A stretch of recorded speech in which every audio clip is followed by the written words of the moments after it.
im se svima, i malima i velikima, i bogatima i siromašnima, i slobodnjacima i robovima, dade žig na njihovu desnu ruku ili na čela njihova, te da nitko ne može ništa kupiti ili prodati.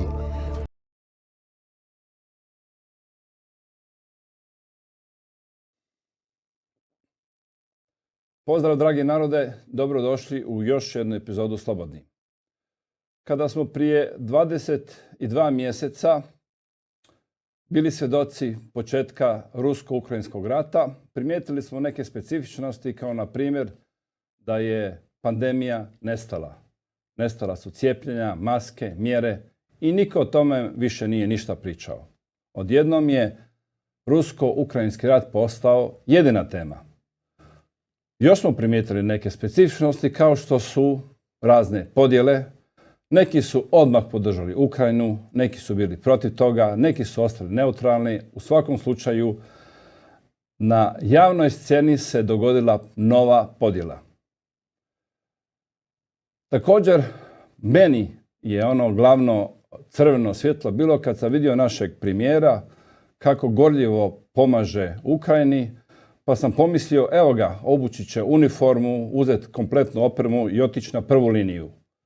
To mu se nije moglo dogoditi 1991. ali bolje ikad nego nikad. Međutim, isto tako jako važno je bilo, nije se moglo postavljati niti jedno razumno pitanje, niti smo mogli razgovarati o toj temi. Postojala je samo jedna priča. Sada, 22 mjeseca poslije, nažalost, rat još uvijek traje. Nažalost, stotine tisuća umrlih i još uvijek ne znamo kada će kraj.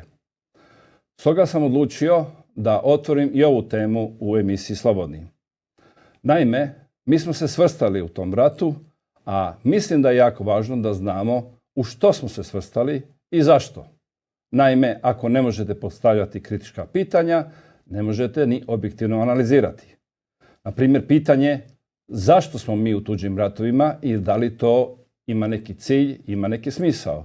Kao i pitanje što je u pozadini tog rata, jer na kraju svi znamo da ono što slušamo od mainstream medija je uvijek propaganda, a malo toga istina. Stoga sam odlučio u svoju emisiju dovesti nekoga koji je upućen u detalje toga rata, a također nekoga koji je napisao knjigu koja se naziva Ukrajina, the spy entrepreneur despite himself. Njegovo ime je Thierry Laurent Pellet. Hello, Thierry. Welcome to Croatia. Thank you. Hello, Andrija, and thank you very much for welcoming me within your show. It's a great honor, in fact, to be able, to present the book, and especially the reason for which I have been writing this book. Okay, can you tell for our Croatian audience, who are you? Well, it's kind of simple. I'm a simple serial entrepreneur. I have been living about 8 years in USA, 9 years in Ukraine. The reason for which I shift from USA to Ukraine is that I was looking for IT resources. And I knew that in Kiev there was a lot of talented engineers, and this is the reason why I have been moving there. Actually, when I came back from France, from USA to France, I have been meeting some different Ukrainians that were studying in our university, and they have been inviting me to the Cybernetic Institute in Kiev, in fact, to meet with people and understand, in fact, what would be the potential to help me out to come out with my startups. So basically, I went to Kiev in 2006. I liked the city, I liked the people. Of course, the temperature was a little bit colder than the south of France where I am sitting right now. But the ambience was fitting my requirements in terms of professional activities. And this is the reason why I have been shifting there. So basically, during several years, at the beginning, I was living in Odessa because I met with a young lady that I love very much. And I decided, in fact, to go there. And then after that, for convenience, I had, in fact, to move to Kiev because it was more easy for me to manage my team.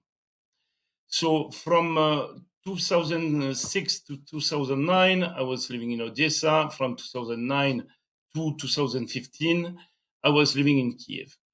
So during the several years I have been operating in Ukraine, I've never been seeing or observing any tensions between the different communities until, of course, this October and November 2013, during which I started to see gigantic tensions. Of course, there was the episode of Tymoshenko when she got jailed by Yanukovych, but that was for very specific criminal reason that she has been put in under trial. Actually, she was dealing with the Russian gas representing Ukraine, but she was going through her own companies. This, in terms of laws, is called prevarications. So basically, she has been enriching herself of $2.3 billion, and that was absolutely illegal. That was the reason of the enjailment. Unfortunately, the European Union haven't been seeing this fact as a criminal activity, but a political means. And therefore, they started, in fact, to support Yulia Tymoshenko, that wanted, in fact, to merge Ukraine with Europe, when it was an absolute wrong move. So basically, the episode of Tymoshenko has been the beginning of the story of Maidan 2014. Okay, now we have to go. Now we have to go to this story of Maidan, because we need to understand what was happening before and how this war was implementing years before, and you are the witness, and you can explain us for people in Croatia who doesn't understand what was happening in that period. Well, you have the appearance of the events and you have the back end of the event. We need to know that the CIA and Ministry of Foreign Affairs in the US always have been warning that Ukraine was the hottest point and the red line that was not supposed to be touched because it was touching the interests of Russia. And the Obama administration has been swapping, in fact, this warning, and they decided, in fact, to shift Ukraine to Europe for political means, and especially to have the opportunity to balkanize Russia. So basically, that sounds to be a little bit strange, but if you want to understand what is the crisis of Ukraine about, you need to dive very deep inside the history of Ukraine. So Ukraine is not very much country if you look at it on the historical point of view. You have different ethnies that has been aggregated within this territory that were not supposed, in fact, to live together. If you look at the west of Ukraine, at the moment of the dislocation of the Austro-Hungarian Empire, after the First World War, you had the region of Galicia and Volhynia that has been attached to Ukraine when, in fact, it was supposed to stay in Poland. The Transnistria, meaning the mountains that are adjacent to Hungary, was belonging to Hungary, and people there, they are speaking Magyar. They don't even speak Russian, neither Ukrainian or whatever. Then you have the southwest of Ukraine, which used to belong to Romania, and this is the region of Chernivtsi. Then you have the east of the Dnieper that used to be completely Russian, and the Bolshevik in 1917 decided, in fact, to separate the Donbas lands, to reattach it to the Soviet Republic of Ukraine, to make it reliable on the economical point of view. Because Ukraine used to be an agriculture country without any capacity to sustain itself. Okay. And as for Crimea, it's a very specific status because this part was decided by Ekaterina II of Russia. It would never been reattached to another country than Russia. And I have been visiting Crimea very often when I was living in Ukraine, 3 times in about 7 years. And I was not understanding why people there, they were telling me that they were Russian. So basically, if you look at the status of the constitutional status of Crimea, you would understand that in fact it was reattached to the entity of Kiev for administrative purpose. And I am going to explain, in fact, what is the geographic reason of it. Before, when you had, in fact, to renew a passport or administrative paper, you had to go through the Detroit of Kerch, and there was no bridge. So people were obliged, in fact, to take the boat. Then after, from Krasnodar to Moscow with a train, and back and forth, it was taking about 10 days. So basically, for administrative purpose, the Russian administration have been deciding to reattach Crimea to Kiev because it was very convenient for the people. But they had a parliament, and it was completely independent. So therefore, when the events of Maidan has been occurring, that has been of a level of violence you wouldn't even imagine, the Crimean has been decided, in fact, to split because they are not accepting this coup on Maidan. I am going to give you now the different elements that would explain the Croatian people the reason of this coup. First of all, I had the opportunity to read the agreements that was proposed by the European Union, in fact, to reattach Ukraine to European countries. Actually, me, as a CEO of a company, I would have never ever signed such a thing because it was not of the best interest of the Ukrainian people. I'm not talking about the visa story that was already decided. So basically, the Ukrainian, when they wanted, in fact, to visit Europe, they didn't have any problem. So basically, that was a fake reason, in fact, to blow up the government of Yanukovych. If you look at this agreement, they were proposing a specific deal regarding, in fact, the luxury product to be introduced in Ukraine.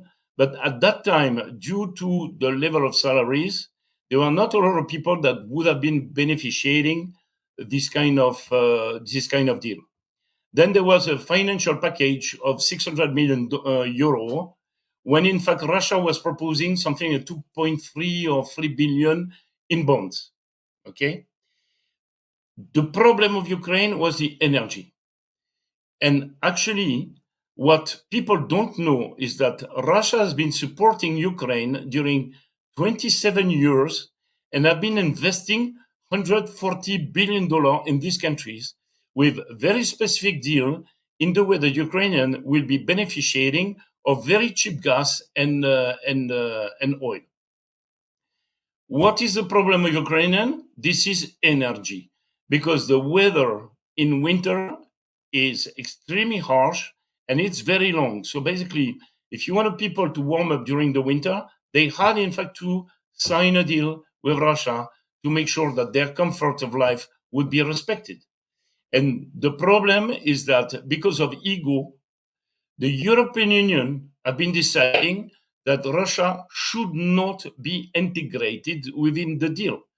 And that was the best things to happen to Ukraine, to remain a sort of neutral country, because they would have been becoming a hub between two blocks, the European blocks and the Russian blocks. It would have been a free zone of exchange, and everybody would have been beneficiating this type of deal. But because of ego and for geopolitical reason, the European Union has been refusing to integrate Russia within the deal. So now, President Chirac in France was saying the following: the diplomacy is about to put yourself in the shoes of your opponent and to walk with those shoes during an entire day. The European Union have been forgetting these basic rules of diplomacy. And this is the reason why we are at the stage right now that there is such a tension that brings us, in fact, to the conflict that is developing right now. Okay. So basically, yeah. Yes. And now we go to directly, you explain in the book that this conflict was not, it could be avoided. And can you explain it? What do you mean by this? Well, it's extremely simple. The Minsk Agreement number 2 was supposed, in fact, to help the Donbas region to have their own culture, their own language, to respect their own administration, in the way that the integrity of Ukraine would be respected. Okay? Poroshenko never wanted, in fact, to respect this agreement. And the agreement was voided at the last month of December 2015. So during 7 years, what the Ukrainian has been putting together is a line of defense, strengthening it with an enormous amount of materials and people, because they had the intention to fight the Donbas and to execute whoever wouldn't be agreeing within their new administration. We need to understand something very clear. The people that has been running the coup on Maidan were neo-Nazi factions that has been trained in Arizona and brought there by Senator McCain. I have been meeting with Rosine Gajoui, who was a supporter of the Trump elections, okay, in Paris, and she has been confirming me those facts completely. So basically, the United States have been training neo-Nazi in the US, and they brought them on Maidan because they wanted to blow completely the fusion between Russia and Ukraine. To understand the consequence of this clash, it is in specificity a social clash, because you don't have one Ukrainian that do not have any families in Russia, and vice versa. So basically, separating those two countries on a social point of view, on a historical point of view, and on the family structure point of view, it was a real disaster. But in the back end of this story, what was targeted is to destabilize the administration of Vladimir Putin in the way that the United States would be putting their hands on Russia, because this conflict is not a conflict of civilization. It is a conflict to access the natural resources. We all know that natural resources on this planet are very limited. And there will be a very big fight in the next 20 years to access the oil and gas resources. But not only, there is also the uranium, the aluminum, irons, and the seeds, and so on.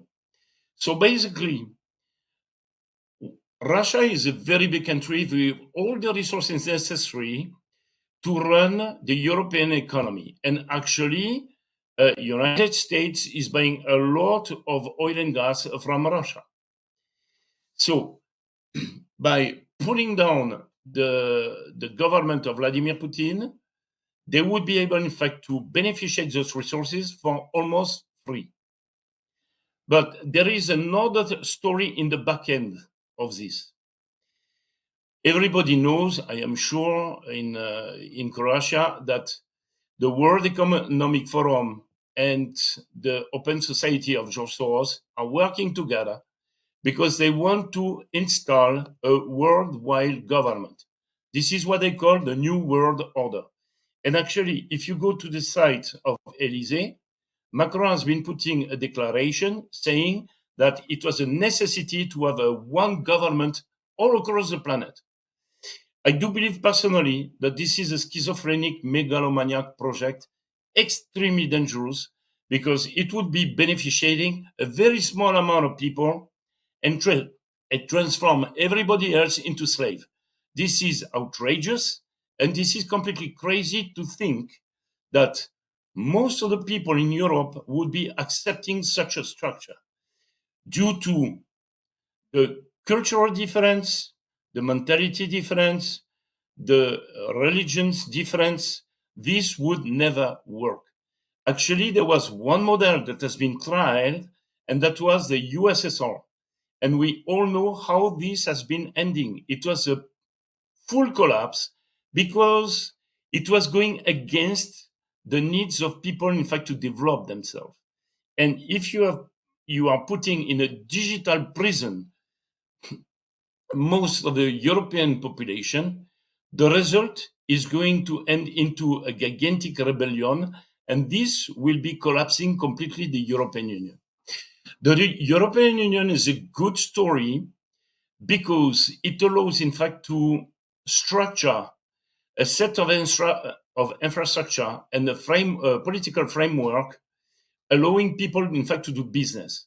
But based on a moment, these administrations that are not elected by the people of the different country constituting all the stakeholders, this will not work for one reason, because they are trying to address a sort of social control over those populations. That is the first point.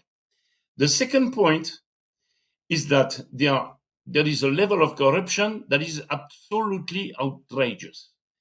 And on top of it, what they are trying to do through organizations like Open Society of Jean Soros, they want to favorize the migrations of Middle East and Africa within our countries, because they want to make sure that there will be no cultural identity, no religion identity, neither strong country's identity.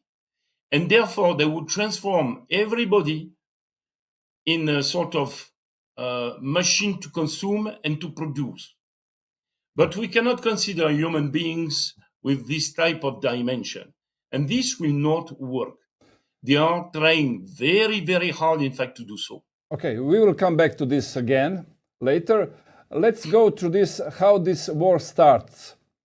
There was this Maidan happening in 2013, and after that was implemented new government with Petro Poroshenko.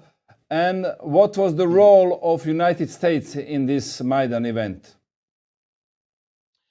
Well, this is very simple. If you want to split people, you need to trigger a very violent event. This is what happened in Sarajevo. And actually, I've been meeting a minister there, and he has been explaining me what happened on the spot. What happened on Maidan is exactly the same thing. So basically, the CIA wanted, in fact, to make sure that the shock between the Russians speaking and the Ukrainians speaking will be so violent that they will be hating each other. So you had people like Andrei Parubi, who is a CIA agent, that has been working with Saakashvili, the former president of Georgia, to bring sniper on the spot. And those snipers, they have been killing and the Maidaners and the Berkut. So therefore, actually, I'm not saying it. This is Olga Bogomolet, the doctor that was on the spot, that was saying that the bullet that has been killing the Maidaners and the Berkut were completely identical. The Berkut were shot in the chest, and the Maidaners, they were shot in the back. So basically, because the Berkut were on the post office and the Maidaners were pushing, in fact, the Berkut on the post office, this is in fact explaining the configuration of all the wounds. Actually, there is a fact that needs to be underlined, is that people in the sport, they have been drugged with Captagon. On Maidan, because temperature was very cold, there were people distributing free tea. And the tea was loaded with an amphetamine tableau B, which is transforming a lamb into a wolf. I have different friends that went to a rehab clinic because they were intoxicated with this molecule. So basically, after Maidan, what happens is that a lot of regions decided, in fact, to split with Kiev because they were not accepting the coup, especially in the region of Kharkov, where people are speaking Russian, the city of Odessa, which was a terrible shock for me because I know a lot of people in Odessa, and the lawyer that was in charge to investigate the massacre of the 2nd of May 2014 was very good friends. So basically, he has been sending me loads of photos of all the crimes that has been perpetrated.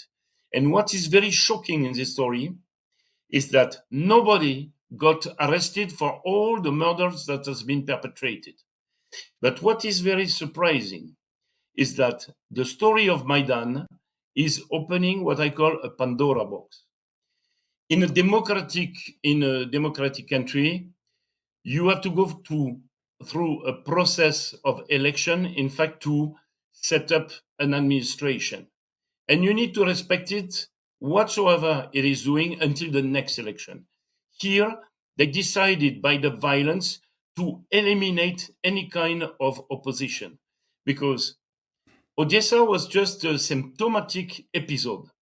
But people need to understand that during 7 to 8 years, all across Ukraine, not only in Donbass, people of the opposition, politicians, journalists, historians, citizens, military people, secret services, everybody that was running on the opposition side was systematically eliminated. And they were killing people massively. They have been torturing loads of my friends. And this, I will never forgive them for that.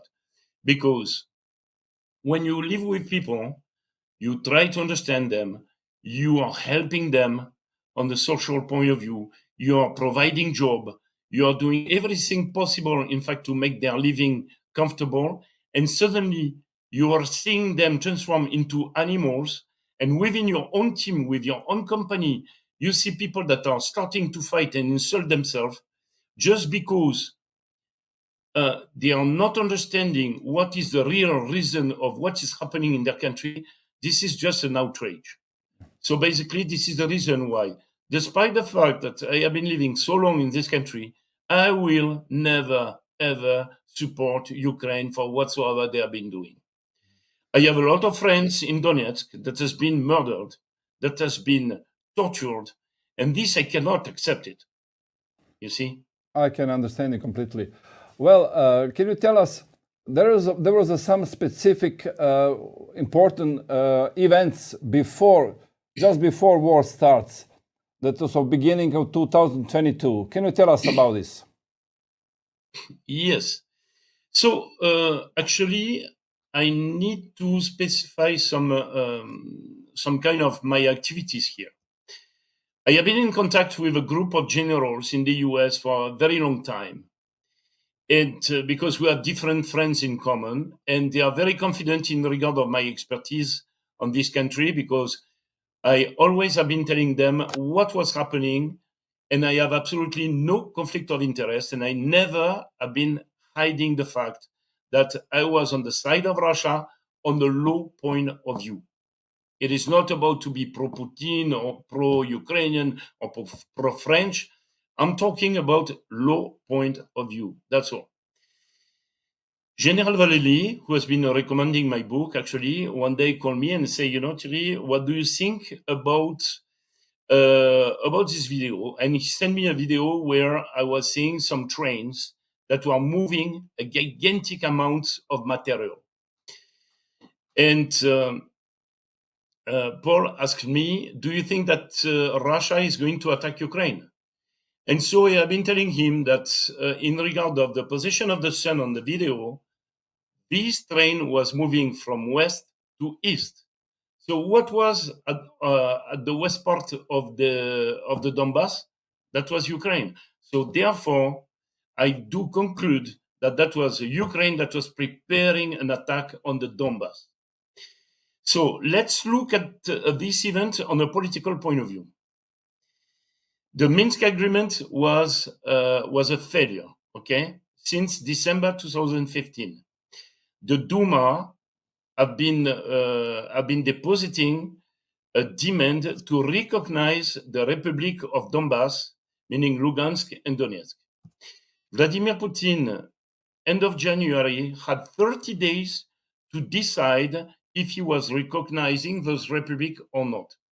But he was pertinently knowing that if he was recognizing them, that would have been triggering a gigantic conflict, and it was not of the best interests of Russia on the economical point of view, because they are not ready for that.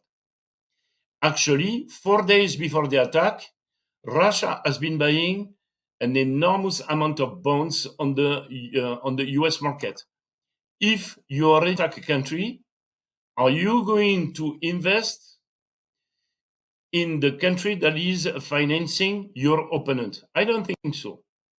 So basically, on the 20th of February, the Ukrainians, they started, in fact, to bomb massively in Donetsk and Lugansk. Based on this fact, Vladimir Putin understood that they will be attacking and massacring completely the population within those two republics.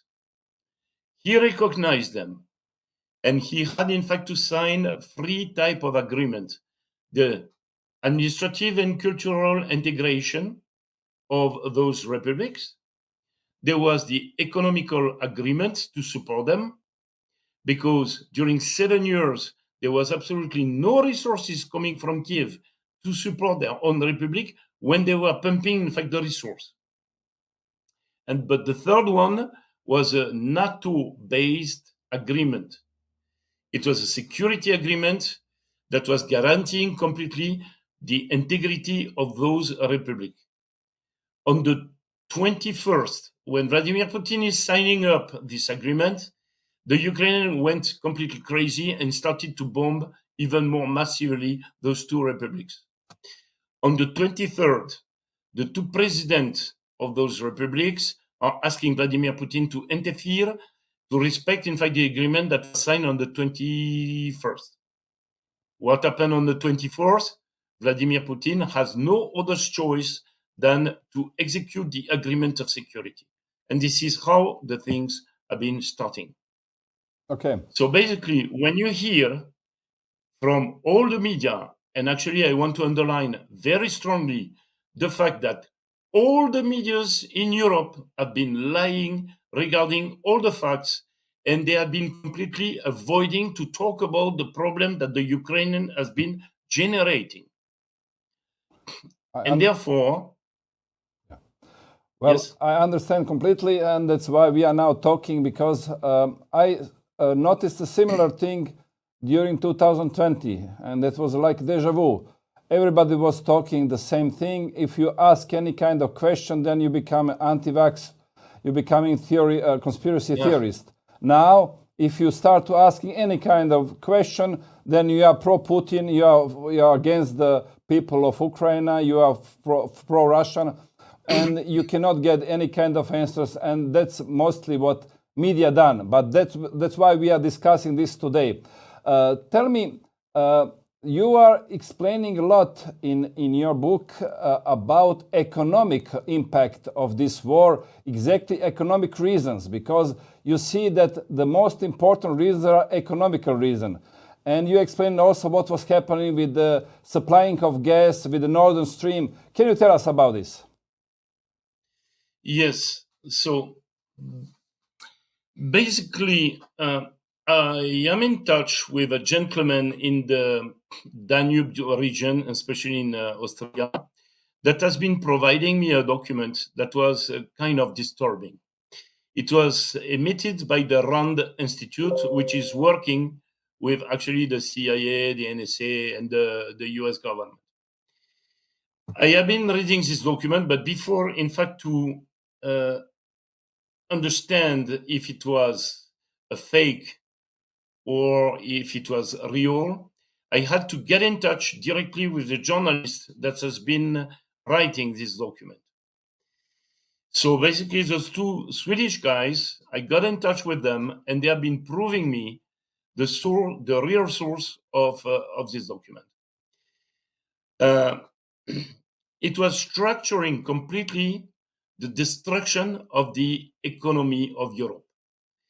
So basically, what United States, and when I say United States, I want to specify the Biden administration, because I am working with a set of American people that are pro-Trump, okay, and they have been understanding clearly that it was not of the best interest to destabilize this part of the globe, because that would be backfiring them extremely violently, and we will go through the reason of it. So basically, the Rand Institute has been putting a full plan to completely separate Europe from Russia, because if this bloc was about to merge the way that General de Gaulle wanted it, then it would have been becoming a very strong economical bloc with natural resources, intelligence, energy, and the people.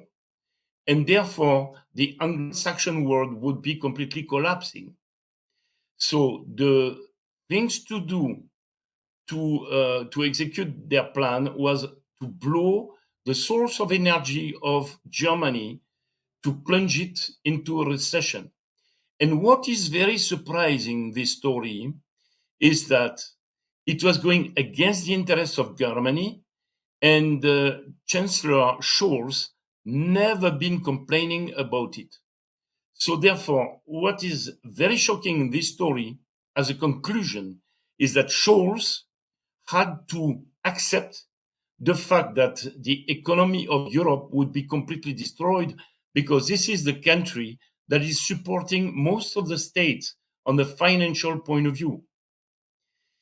So if we look at this story, we see that USA would be beneficiating the destruction of Europe, because they will be having all the capital necessary to support the economy shifting to the American economy. And if you look at the Dow Jones, you would see that despite the fact that the Dow has been suffering at the moment of the conflict triggering, it has been rebounding in an incredible manner. And I have been observing that there is about $152 billion that has been shifting from Europe to USA. So basically, the plan that has been set up by the Rand Institute has been executed point by point. And the next step would be that most of the companies that are in needs of cheap energy, they will shift to the country's limit of United States, which is Mexico. And this is the reason why the DIA right now is fighting very hard the drug cartel to make sure that all those European companies would be able, in fact, to establish business at the limit, and they will have, in fact, the opportunity to get the final product that they are producing for very cheap, because there is no commercial boundaries between Mexico and United States. So basically, what we are facing here is the direct consequences of a Machiavellic plan that has been set up against the interests of Europe. And what is very surprising to me is that most of the European deputies that I am in contact with haven't been even complaining about it. I have been explaining them point by point what was the plan, how it would be executed, and what would be the outcome in terms of economic turmoil. Nobody has been raising one finger. So my conclusion is the following. there is a level of corruption within the European Parliament that is absolutely outrageous. Whoever wants to see a document, what you are now explained, you can see in your book. Your book will be, of course, in the link below this video. Can you tell us about this Nord Stream? You are explaining who is behind this Nord Stream pipeline disaster. Well, the story is very funny because now everybody is pointing the finger at Ukraine to be accounted for this destruction. Let's look at it on the technical point of view. To go down to this level and to set up the explosive asks a level of technologies that is absolutely extremely sophisticated and enormous. It asks for a lot of means, meaning boats, gears, in fact, to go at this depth, setting up the explosive, having the capacity to trigger it remotely when you are very far from it. So this is a level of technologies that Ukraine do not have. What is very surprising, actually, is that several months after the destruction of the Nord Stream, Norwegia has been establishing a pipeline to feed Poland and to sustain their economy. So therefore, I am just wondering at this point if Norwegia haven't been participating to the project because it was of their best interest due to the fact that they will be able, in fact, to furbish their gas, in fact, to Poland and have a new ways, in fact, to export and to raise funds. So everybody in this loop is a real hypocrite because not only our economy is destroyed, not only this is a population that has to deal with the outcome of this destruction in terms of unemployment, in terms of energy, in terms of inflation, and so on. So therefore, what is the point to have a structure that is called European Union if they are not able, in fact, to put together all the policy necessary, in fact, to make sure that their population are living properly and comfortably?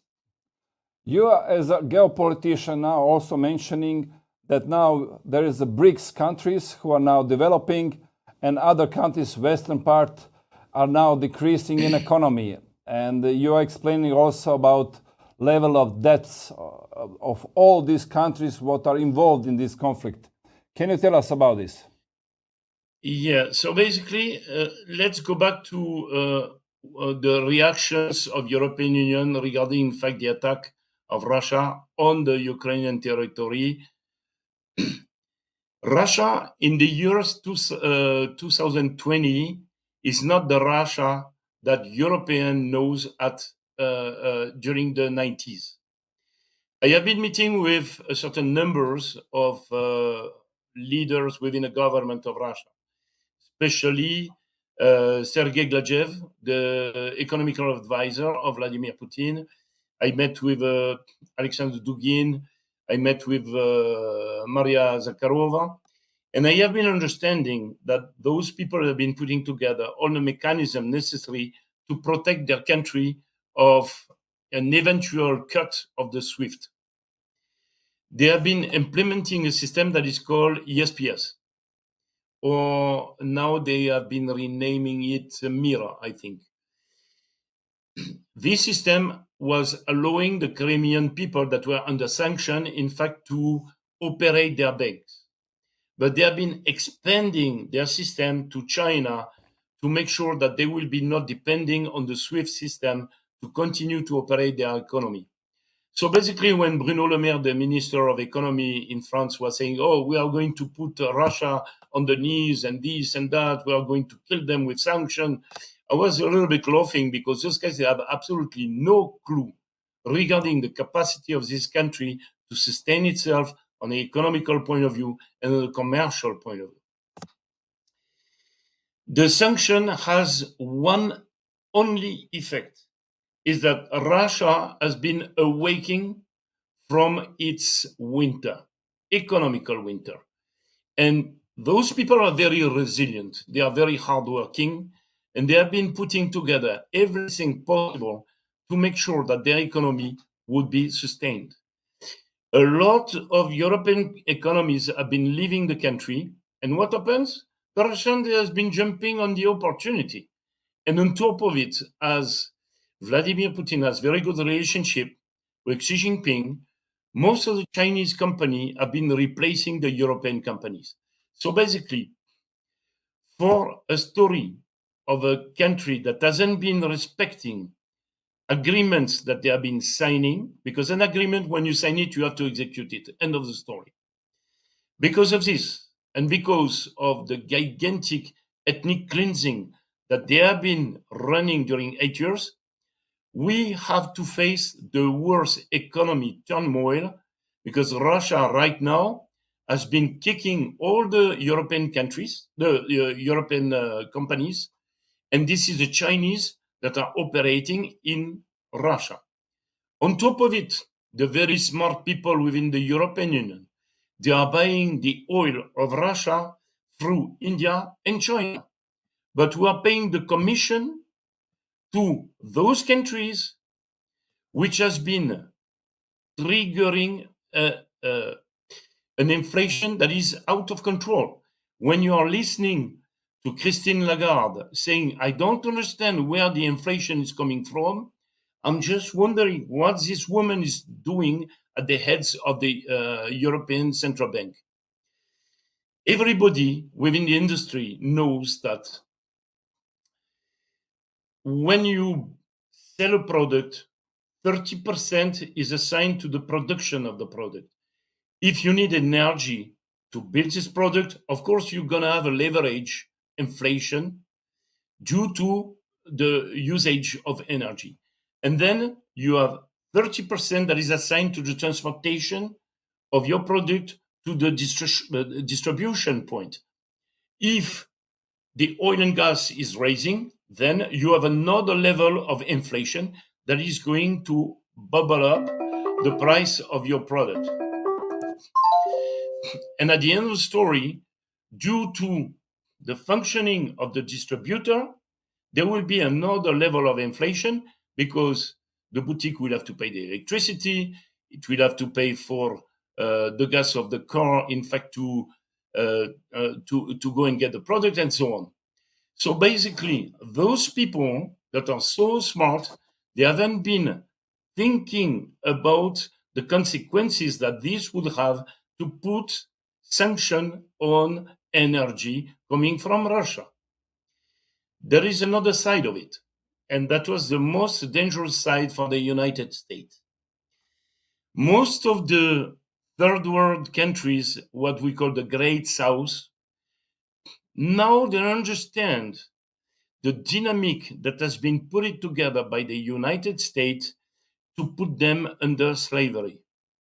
And they have been understanding the real reason of the conflict in Ukraine. They are not stupid. They are educated people.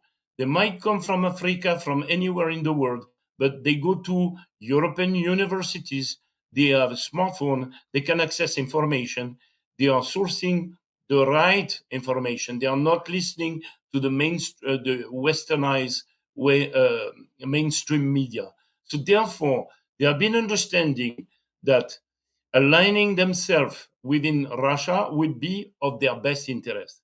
And Vladimir Putin in Russia has been smart enough to leverage this gigantic power and to bring them, in fact, to follow up and ask to be part of the BRICS. They have been also deciding to abandon the dollar. And this is something that was already in the pipeline in 2019. I have been attending to the Economic Forum of Yalta in 2019, and they were already discussing the de-dollarization. So basically, I told my colleagues in the US, of course, they were not in charge, but they had, in fact, to understand, to influence the internal policy of the United States to protect themselves. I've been telling them that if the Bretton Woods agreements were not supported anymore, that there will be some consequences because the US debt will not be supported anymore. And if the United States go bankrupt, this is the world that is going to go bankrupt. The world needs a sort of balance. If you have one state that is, dominating all the others, nobody is going to win. And we are coming to a point where Russia is counterbalancing the power of the United States, and we need to make sure that there will be some discussion at the highest level in the way that everybody will be happy family. So basically, this is a sort of balance that needs to be reestablished, and this would be done at the moment the conflict will be stopping and there will be negotiation. And actually, I was in charge, in fact, to contact the people within the Kremlin to put together a solution and to make sure that we will come out with a settlement that will satisfy everybody. Nitko vas neće natjerati da se poklonite zvijeri, učinit ćete to svojevoljno, odbacujući vjeru. Bićete laka meta za zvijer, jer se niste podredili vjeri. Ako se ne podredite vjeri, podredit ćete se zvijeri. Toliko ćete se suobličiti sa ovim svijetom, da nećete ni prepoznati da ste u zabludi. Biće to najveća demonska prevara ikada i pravedno zaslužena osuda nad nepokajanim grešnicima. Gdje su svi oni koji